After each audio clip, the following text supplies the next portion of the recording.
जैसे एक शूरवीर योद्धा सामने से वार सहकर कदम आगे बढ़ाता है, ऐसे तुम्हें वीर योद्धा की तरह चलना होगा। कायर मत बनना, तुम्हारे जीवन में कठिनताएं आएंगी। चल चला चल राह में अनुभूतियों का ले सहारा, कौन तेरा साथ देगा व्यर्थ में किसको पुकारा। उन्हीं के ऊपर ज्यादा प्रहार करते हैं जिनको रोना धोना पसंद है, इसीलिए समझाते हैं अपनी बात किसी से कहो मत। उपासक को कभी नहीं कमजोर पड़ना है। अपने मन की बात किसी साधक से भी नहीं कहनी कि मेरे अंदर काम आ रहा है। ऐसे तो जप नहीं पा रहे हो, अपराध करके जप पाओगे? अपराध का सीधा प्रभार होता है भजन ना होने देना। कायर मत बनना, तुम्हारे जीवन में कठिनताएं आएंगी, आपको लड़ना है इनसे। लड़ना क्या, आप प्रियाजू के हैं, ये ठसक रखेंगे, डर के भाग जाएंगे। कभी कभी ये अति भीषण बन तन मन पर है छा जाती, ऐसी वासना छा जाती, कुछ सुनाई नहीं देता। बस जो वासना की प्रेरणा है बस वही करना है। अब उपासक घबरा जाता है। अच्छा, जो बड़े महापुरुष हैं, अब उनके लिए दूसरा कोई बचा नहीं जिससे वो करुणा करें। बात समझो, सब में वो अपने आराध्य देव को देख करके शांत हो चुके हैं। जो साधक है उसे समय नहीं है कि सहयोग करे, क्योंकि वो अपने लक्ष्य में दृढ़ है। तो सच्ची मानो, आपका विश्वास और आपकी श्रद्धा ही केवल आपका साथ देगी। इस मार्ग में कोई तुम्हारा साथ देने वाला नहीं, साथी नहीं है। और जो साथी बना के चला वो गिरा, ये भी बात समझ लेना। चल चला चल राह में अनुभूतियों का ले सहारा। अगर तुम अपनी अनुभूतियों को अपने साथ रखोगे कि पग पग पर मेरे कृपालु आराध्य देव ने कैसे मुझे संभाला है, फिर कोई तुम्हें जरूरत नहीं किसी के सहयोग की। तुम्हारी अनुभूतियां ही तुम्हें आगे बढ़ा देंगी। चल चला चल राह में अनुभूतियों का ले सहारा, कौन तेरा साथ देगा व्यर्थ में किसको पुकारा। इस मार्ग का साथी केवल हरि का भरोसा, हरि का बल है। जो निराश होकर के रोने लगता है, ये भेड़िए की तरह है और बालक के ऊपर ही इनका प्रहार होता है। वयोवृद्ध या ज्ञान वृद्ध के ऊपर भेड़िए का प्रहार नहीं होता। ये काम क्रोध आदि उन्हीं के ऊपर ज्यादा प्रहार करते हैं जिनको रोना धोना पसंद है। किस बात के लिए, मुझे ये चाहिए, मुझे ऐसा, मुझे रहा नहीं जा रहा, मुझे सहा नहीं जा रहा, मेरे से भजन नहीं हो रहा, मेरा मन नहीं। तुम मन हो, तुम तन हो, तुम भोगों के अभाव से ग्रस्त हो? नहीं नहीं, भूल मत करो। जो निराश होकर रोने लगता है उस पर ये विकार हावी हो जाते हैं। इसीलिए समझाते हैं अपनी बात किसी से कहो मत, क्योंकि नासते विद्यते भावो ना भाव विद्यते। इनकी सत्ता ही नहीं है काम क्रोध लोभ की। जब आप इनकी सत्ता देते हैं, स्वीकार करते हैं, तो ये आपके ऊपर हावी होते हैं। सच्ची अगर सत्ता ना दे तो इस समय नहीं दे रहे हो सत्ता, कौन सा विकार आपके ऊपर चढ़ा हुआ है। अभी आप उनका चिंतन करें, उनकी सत्ता दे तो अभी जिस विकार का चिंतन करेंगे उसी विकार से ग्रसित हो जाएंगे। जो कमजोर अपने को महसूस करता है, देखो दैन्यता भगवत मार्ग की वो अलग बात है, लेकिन विकारों के लिए कमजोर होना ये भगवत मार्ग के पथिक का लक्षण नहीं है। सहना ही तो है ना, भोगने के बाद तो और डबल सहना होता है। तृष्णा होती और कामना होती, दोनों। जब तक भोगा नहीं तो केवल कामना थी, और जब भोग लिया तो उसकी तृष्णा भी साथ है, तो जलना तो पड़ेगा। तो ऐसे जो भयावह दृश्य उपस्थित कर रहा है मन विकारों को लेकर के, उपासक को कभी नहीं कमजोर पड़ना है। अपने मन की बात किसी साधक से भी नहीं कहनी कि मेरे अंदर काम आ रहा है, मेरे अंदर ये विकार। बिल्कुल उनकी सत्ता नहीं देनी। तुम्हें परेशान नहीं होना, तुम्हें दुखी नहीं होना, तुम्हें रोना धोना नहीं है। अब सहा नहीं, मार देंगे, पक्का मार देंगे, भागना पड़ेगा। ये वीरों का मार्ग है। हो भयभीत छोड़कर साहस, जो का पुरुष भाग जाता। का पुरुष कहते हैं कायर पुरुष को। इस मार्ग से कि अब हम नहीं, अब हम भोगों के लिए जा रहे हैं, तो जाओ। क्या आगे लिख रहे, भाग न पाता। गिर पड़ता हो, बुरी तरह कुचला जाता। ये विकार उसका नाश कर देते, फिर रास्ता नहीं रह जाता। जो चढ़ाई का भगवत मार्ग का बहुत बहुत बहुत भयभीत करने वाली ये बात है। अगर भगवद आश्रय छोड़कर भोगों में आप चले गए तो देखो, धाम छूटा, प्रिया जो छूटी, नाम छूटा। ऐसे तो जप नहीं पा रहे हो, अपराध करके जप पाओगे? अपराध का सीधा प्रभाव होता है भजन ना होने देना। जैसे कोई सोचे कि हम मनमानी आचरण करेंगे, गुरु आज्ञा उल्लंघन, शास्त्र विरुद्ध, और फिर मंत्र जप लेंगे, भजन कर लेंगे। बिल्कुल नहीं।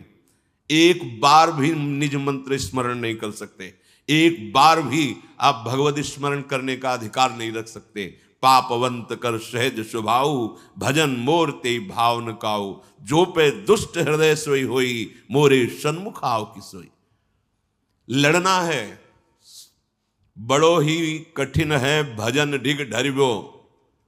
जैसे एक शूरवीर योद्धा सामने से वार सहकर कदम आगे बढ़ाता है, ऐसे तुम्हें वीर योद्धा की तरह चलना होगा। कायर पुरुष की तरह भाग कर जाओगे तो कुचले जाओगे, और अगर धैर्य पूर्वक रहोगे तो कह रहे हैं, पर जो कर विश्वास ईश्वरी बल पर, सम्मुख डट जाता। अब तुम मरना है, चाहे जितना कष्ट हो, मृत्यु से भयानक कोई कष्ट नहीं होता। अब मुझे श्री जी की प्राप्ति करनी है, जितना दुख चाहो प्रभु आप दे लो, आप दे लो, छूट है आपको, जितना दुख चाहो। इतना तुम्हारा सोचना होगा कि दुख भाग जाएंगे, कोई दुख छुएगा नहीं तुम्हें। उससे डर वे भाग छूटती नहीं, दुखी वो हो पाता जिसने निश्चय कर लिया कि अब सारे दुख मुझे भोगने हैं, पर हम प्रियाजू को, प्रियाजू के नाम को, प्रियाजू के धाम को, प्रियाजू के चरणारविंद की उपासना को कदापि नहीं छोड़ सकता। कुछ भी हो जाए सब डर जाएंगे, काम क्रोध लोभ मोह मद मत्सर। पर हम कायर पुरुष जैसा आचरण कर बैठते हैं, गलती हो जाती है कि हम विषय सेवन में ही शांति का अनुभव करना चाहते हैं। हम चाहते हैं अगर हम ये विषय सेवन कर लें तो हृदय शांत हो जाएगा, जलन मिट जाएगी, कुचले जाओगे, परमार्थ से बहुत दूर कर दिए जाओगे, आपको पता ही नहीं चलेगा। माया का खेल ऐसा है, पता थोड़ी चलता है कि हम भ्रष्ट हो गए, पता थोड़ी चलता है कि हम इतने नीचे उतर गए। जब कोई महात्मा आपको दर्शन कराएगा कि आप कितने नीचे गिर गए, तब आपको पता चलेगा। गिरते समय पता नहीं चलता। माया का ऐसे ही भक्ति का खेल है, चढ़ते समय पता नहीं चलता कि कितनी ऊंचाई पर आप चढ़ते हैं। जब गुरु कृपा से कहीं ऐसे द्वंद्व उपस्थित होते हैं और उन द्वंद्वों पर आपका हृदय विचलित नहीं होता, तब पता चलता है कितनी कृपा भक्ति की है कि हमें इस ऊंचाई पर बैठाल दिया कि मान अपमान, लाभ हानि, दुख सुख, ये हमारे ऊपर कोई प्रभाव नहीं डाल पा रहे। पर ये डट वही सकता है जिसने अपने जीवन का लक्ष्य निश्चय कर लिया है। श्रीपाद कह रहे, राधा दास्य, मुझे श्री जी चाहिए। जिसने मन में ये निश्चय कर लिया कि अब मुझे प्रियालाल चाहिए, तो उसकी चाह में इतनी सामर्थ्य होती है कि सबसे लड़ सकता है। जैसे धन की चाह आने पर चोरी करने के लिए भी उतारू हो जाता है, हिंसा करने के लिए भी उतारू हो जाता है, उसको कुछ भी डर नहीं लगता। एक धन का लोभ चढ़ता है तो प्राणों को सौंप दिया, भय को बिल्कुल रौंद दिया, और जैसा भाव बना वैसा कर बैठा। और आप प्रभु को चाहते हैं और आपको डर लगता है। आप परम धन श्री लाडली जी के गोरे चरणारविंद की प्राप्ति करना चाहते हैं, तो अब अपना अधिकार, अपना पन, अपना महत्व श्री लाडली जी के चरणों में। हे प्रभु, हे प्रिया जी, ये प्राण, ये तन, ये मन आपको समर्पित है। अब जैसा जी चाहे वैसा आप करो। यही है सुदृढ़ योद्धा भगवत मार्ग का। अपना अस्तित्व, अपना महत्व, अपना जीवन जब तक जीवन धन के चरणों में समर्पित नहीं करोगे, तब तक जो स्वामी श्री हरिदास जी महाराज करें, ज्यों ज्यों राखत हो त्यों त्यों रहियत हो हरि। जैसे आप रख रहे हो मैं राजी हूं उसी में, जोई जोई प्यारो करे। ये सिद्धांत, ये रोना धोना नहीं। ये जैसे कभी कभी उपासक वहां प्रश्न कर देते हैं जाके, भजन में मन नहीं लगता, हमें लगता है हम इस मार्ग में चल नहीं पाएंगे क्या? आप चल रहे हो या गोद में बैठे हो? पहले निश्चय करो। यदि चल रहे हो तो इतनी टांगों में दम नहीं है कि ये चढ़ाई तुम चढ़ पाओगे। तो गोद में बैठे हो तो चलने का तुम्हें डर फिर क्यों है? श्री हरिवंश प्रताप नाम नौका निज खेवक, भवसागर सुख तरत निकट हरिवंश जो सेवक। पहली बात तो तुम चल नहीं रहे हो, तुम गोद में बैठे हो। ये जो सौंप दिए मन प्राण तुम्ही को, सौंप दिए ममता अभिमान, जब जैसे जी चाहो बरतो, अपनी वस्तु सर्वथा जान। ये चलने वाले पथिक का नहीं है, ये समर्पित पथिक का है। बैठ गया प्रभु के चरणों का आश्रय लेकर। दूसरी बात, कभी कभी मना स्थिति ऐसी होती है, वो टिकाऊ थोड़ी है। कबहू तो थोरो भजन, कबहू होत विशाल, मन को धीरज छुटे नहीं, गहन दूजी चाल। कभी कभी मन नहीं लगता है तो क्या, अरे वो स्थिति आई है, प्रमाद की स्थिति, तमोगुण के कारण कोई कुसंग बन गया, जिसके कारण ऐसी स्थिति आई है कि आपको डर पा रही है कि भजन नहीं होगा, हम पूरा जीवन निर्वाह नहीं कर। नहीं, ये तात्कालिक है, थोड़ी देर में कोहरा हटेगा और आप प्रसन्न मन से चल पड़ेंगे। हे प्रभु, ये जीवन मेरा आपके चरणों में समर्पित है, क्या परेशानी? हे नाथ, मेरा मन, मेरा तन, मेरा प्राण आपको समर्पित है, आप जैसा चाहो खेलो, मत सकुचाओ, अभी आपका है, आप जैसा चाहो। फिर आप शिकायत कैसे करें? फिर आपका प्रश्न कैसे बनता है? ये जब तक मेरे मेरे मेरे तब तक नहीं हटा पाओगे। और ये आपको दिया, अब इसमें काम रखो या आप रहो, इसमें प्रेम भरो या आप इसमें विकार भरो, आपको पूरी स्वतंत्रता है नाथ। उसी दिन से आप देखेंगे मन निर्मल होने लगा।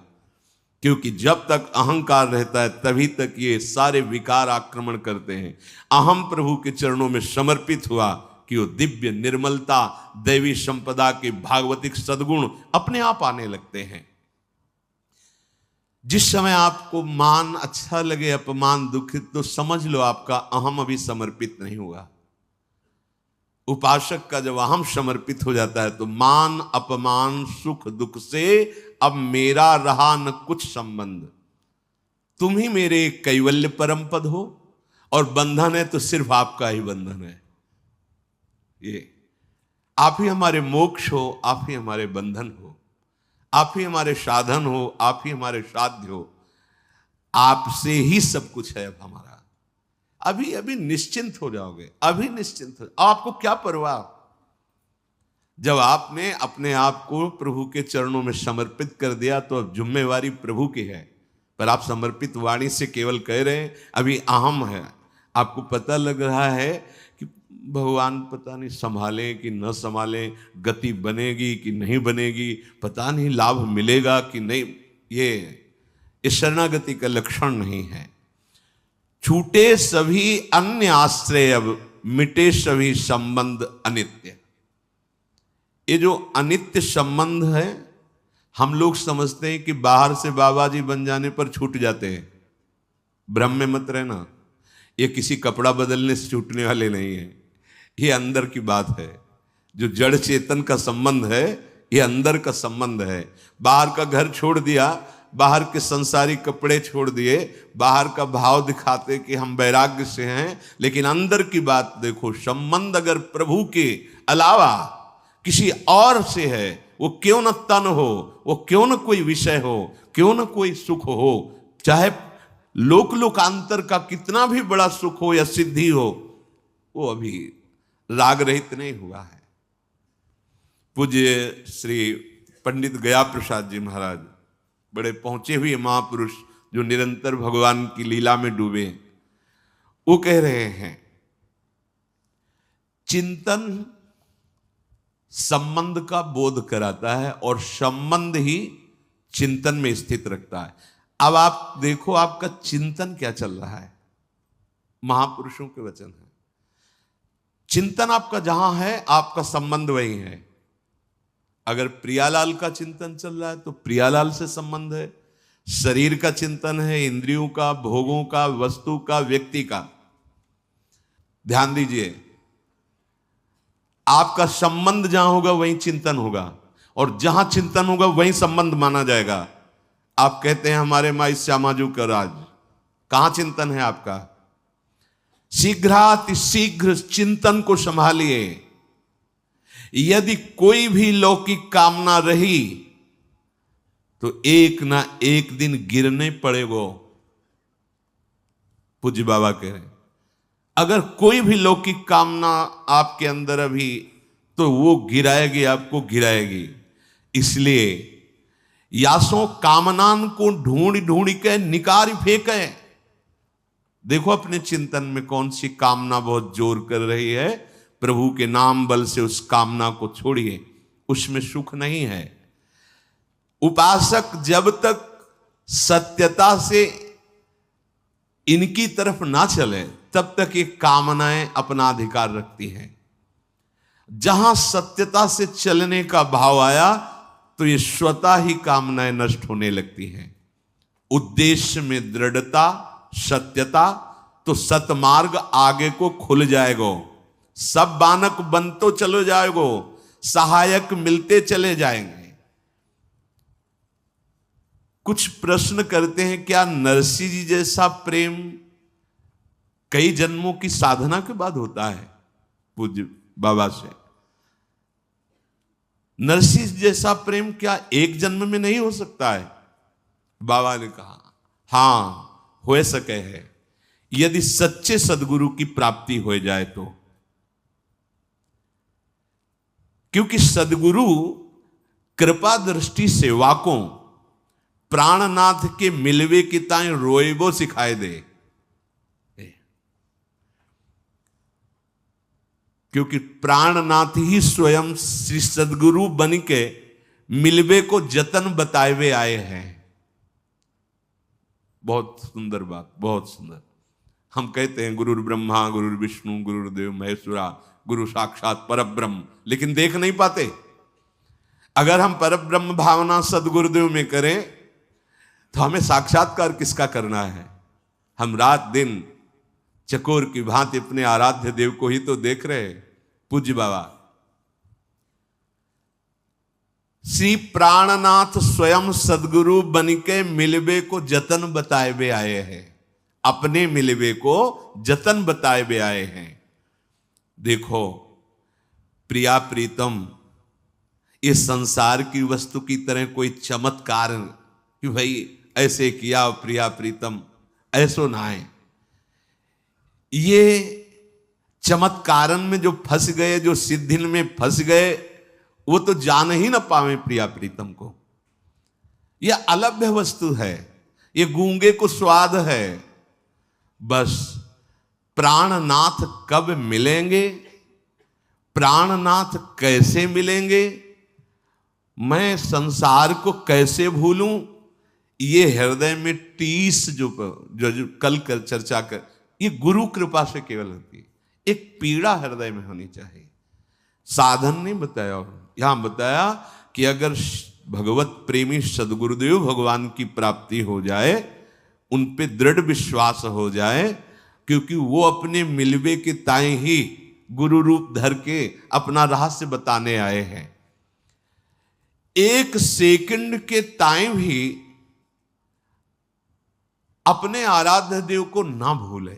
एक सेकंड के ताई पाठ होए, नाम जप होए, चिंतन होए, या वार्ता होए, या कोई क्रिया होए, बाहरी क्रिया होए या अंदर की क्रिया होए, सर्वप्रथम ये देखना है कि ये सब इनके ताई हुए रहे हो या अपने ताई। ये बात अंदर की चेष्टा, बाहर की चेष्टा आराध्य देव की, गुरुदेव की आज्ञा के अनुसार हो रही या अपने मनमानी। यदि इनके ताई हो रही तो प्रेम, और अपने ताई हो रही तो कामना, वासना, इच्छा, लालसा। अपने ताई तो कामना वासना इच्छा लालसा अंतःकरण को एकदम खाली करना पड़े। अपनो स्वार्थ नेकहु न छुई जाए तो श्री सदगुरुदेव की कृपा सिंह है और माया बकरी है। देखो पूज्य बाबा के सिंह और सिंह के बच्चा को देखते ही बकरी दुबक जाए है, ऐसे ही माया दुबक जाए। जो सदगुरु का कृपा पात्र है, आज्ञा पालन करता है, तो ये माया बकरी उसके सामने दुबक जाती है। ऐसा नहीं कि उसे फंसा सके। सदगुरु भगवान के दुलारे जीव को माया की ताकत देखिबे कि नाए। देखो अरे वो ठाढ़ी ठाढ़ी सूख जाए, वाके ऊपर कबो अपनो प्रभाव न दिखाए पावे। यह पथ तो श्री सदगुरुदेव भगवान के हाथ बिकायबे पे प्राप्त होता है। साधक अपने मन से ऊंचो कितनो साधन करे, कितनो ऊंची स्थिति प्राप्त करवे को प्रयत्न कर ले, किंतु अंत में वाको गिरनो पड़ेगो। सदगुरु कृपा। साधक को बार बार यही प्रार्थना करनी चाहिए प्रभु से कि सदगुरु के सम्मुख रहूं। तभी सेवक जी ने महाराज जो यहां पूज्य बाबा कह रहे कि गुरु सेवा तज करे जबानी, यह अधर्म यह सबहानी, कानी न रसिकन में रहे।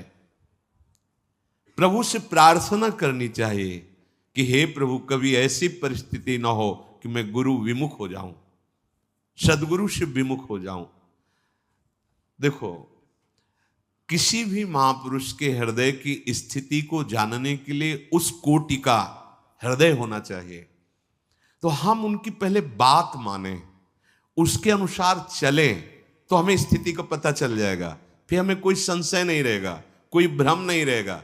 अभी हमारी मानसिकता बुद्धि में इतनी सामर्थ्य नहीं कि जो मन बुद्धि के अतर्क तत्वों में स्थित है उनको हम पहचान सकें। तो हमारी उपासना शुरू होती मानने से, वेदांत की उपासना शुरू होती है जानने से। वो जानकर मानते हैं, हम मानकर जान जाते हैं। पहले हम मान लेते हैं गुरु साक्षात परब्रह्म है। भी कोई ऐसा नहीं कि तुम्हारे मानने से क्या होगा, वो है। वही प्रभु अपने आप को जनाने के लिए सोई जाने जी देव जनाई, वो सदगुरुदेव भगवान के रूप में आए हैं। जासो आपको दर्शन करने की सुविधा मिलेगी। अगर गुरु के सन्मुख रहेंगे तो आपको आराध्य देव का जो स्वरूप है गुरुदेव के अंदर छुपा हुआ, इस ढांचे के अंदर, उसकी सुविधा हो जाएगी आपको। उपासक को छल कपट दंभ पाखंड राग द्वेष क्रोध विरोध ये तभी छूते हैं जब गुरु विमुख होता है। पक्का भजन और संत समागम, कोई त्रिभुवन में ऐसी स्थिति नहीं जो प्राप्त न करवा दे। ये दो बात, जो गुरु प्रदत्त भजन है और जो गुरुजनों का संग है, ये दो, ये ध्रुवदास जी ने भी कहा है, साधन को हरि भजन है कै सत्संग सहाय। तो यदि छल कपट दंभ पाखंड राग द्वेष क्रोध विरोध ये हृदय में है तो आप गुरु से विमुख हैं। आप देख लीजिए, अगर गुरु के सन्मुख हैं और भजन हो रहा है और संत संग, तो ऊंची से ऊंची कोई भी स्थिति ऐसी नहीं जो आपको प्राप्त ना हो जाए। अर्थात नरसिंह मेहता जी जैसा प्रेम इसी जन्म में बहुत शीघ्र प्राप्त हो जाए। रहनी बनाएवे में चूक कर दें हम, पूज्य महाराज जी कह रहे हैं, जाको श्री भगवान की आवश्यकता ही अनुभव ना होए। यदि आप साधना की रहनी जो गुरुदेव ने दी है वैसे चलते रहो तो आपके अंदर भूख बढ़ जाएगी प्रिया प्रीतम की प्राप्ति की। यदि आप उनसे थोड़ा भी विमुख होंगे तो आवश्यकता ही महसूस नहीं होगी प्रभु की, आवश्यकता भोगों की महसूस होगी। अध्यात्म की नींव है सद्गुरु श्रद्धा। संतन की कृपा मनाओ, भक्तन सो मैत्री करो और ये बात मांगो कि हमारे सद्गुरुदेव भगवान में अपार श्रद्धा है। मेरे श्री सद्गुरुदेव भगवान को सदैव मेरे मन पे अधिकार हो जाए। अभी हम अपने मन की बात रोते रहते करके अधिकार कहां दिया है? अगर आपके मन में कुछ आ रहा है तो तुरंत दृष्टि पहुंचाओ, सद्गुरुदेव भगवान ये आपको दिया हुआ मन है, आप देख लो, राजी हो इसमें जो चल रहा है, आप राजी हो? अगर आप राजी हो तो देख लो, अगर आप नहीं तो चल कैसे रहा है? ये आपको समर्पित मन है। हम नहीं पहुंच पाते सद्गुरुदेव तक और अपने अहम में ही सीमित रह जाते हैं। तो तुमने जो लक्ष्य बनायो है वाको दृढ़तम, वाको निष्ठा में बदलनो होगो। सब साधन तभी सिद्ध माने जाएंगे जब एकमात्र केवल भगवत चिंतन चलने लगे। बुद्धि की परीक्षा ले खुद, बाबा कह रहे, सामने सब भोग हो तुम्हारे, फिर अगर बुद्धि ललचा रही तो उससे पूछो कि क्या तुम प्रभु की प्राप्ति के लिए चली थी? अय बुद्धि, तूने निश्चय किया था श्यामा श्याम, फिर ये कहां राजी हो रही? फिर ये तू आकर्षित कहां हो रही है? संसार की सब वस्तुन को कोई प्रभाव तुम्हारे ऊपर ना पड़े, समस्त संसार तब भगवत स्वरूप हो जाएगा जब गुरुदेव की आज्ञा के अनुसार भजन और किसी भी भोग का कोई आकर्षण नहीं। तब तो यहां कह रहे कि आपका संबंध जहां वहीं चिंतन, जहां चिंतन वहीं संबंध। इसलिए हमें किशोरी जी के चरणारविंद का प्रेम चाहिए, तो किशोरी जी से ही संबंध और उन्हीं का चिंतन। अगर हमारा संबंध संसार का, शरीर का, व्यवहार का, तो इस पे कोई प्रश्न कर सकता है तो बाबा जी कोई कर सकता है, गृहस्थ तो नहीं कर पाएगा। नहीं, फिर वही आपसे कह रहे हैं, ये अंदर की बात है, बाहर से नहीं। बड़े बड़े महापुरुष पाए गए हैं गृहस्थी में, बहुत ऊंची स्थिति। पूज्य श्री जयदयाल गोयनका जी, पूज्य श्री भाई जी महाराज, और भी बहुत से ऐसे सदगृहस्थ हुए जो बहुत प्रेम की ऊंचाई पर विराजमान हुए, ज्ञान की उत्तम भूमिका पे पहुंच गए। बात अंदर की है। अगर अंदर आप इसी जन्म में भगवत प्राप्ति करना चाहते हैं तो आपका चिंतन केवल प्रभुमय होना चाहिए, एक एक क्षण प्रभुमय चिंतन। हमारा चिंतन ही हमारा जीवन है। बिल्कुल चिंता छोड़ दीजिए, योगक्षेम वाहन भगवान करेंगे। अनन्यस चिंतयन्तो माम, बार बार जीवन का सार चिंतन है, बस ये समझ लो। हृदय में हमारे प्रिया प्रीतम का चिंतन, श्यामा श्याम का चिंतन, तो जीवन सार्थक है। श्री राधा और श्री श्याम सुंदर उसी से संतुष्ट होते हैं जो नित्य निरंतर उनके चिंतन में स्थित रहता है। उनको और कुछ नहीं चाहिए। प्रिया प्रीतम को या हमारे आराध्य देव को और कुछ नहीं चाहिए, चिंतन चाहिए। पकड़ लो इस बात को। तभी बड़े बड़े सम्राट भी वैरागी जनों के आगे मस्तक झुका देते हैं, क्योंकि उनके पास वो है नहीं जो उनके पास है। उनके पास क्या है? चिंतन। अगर आपके पास भगवत चिंतन नहीं है, आप हमारे प्रभु को रिझा नहीं पाएंगे। वस्तुओं से, नाना प्रकार की भोग सामग्रियों से तो साधक, उनकी आराधना करने वाला, वो विरक्त हो जाता है। ब्रह्मादिक के भोग सब विषम लागताय। इसलिए श्री राधा चरणारविंद की प्रीति प्राप्त करना जीवन का परम लक्ष्य, और निरंतर श्री प्रिया प्रीतम के चिंतन में रहना, और वो होता है सद्गुरुदेव।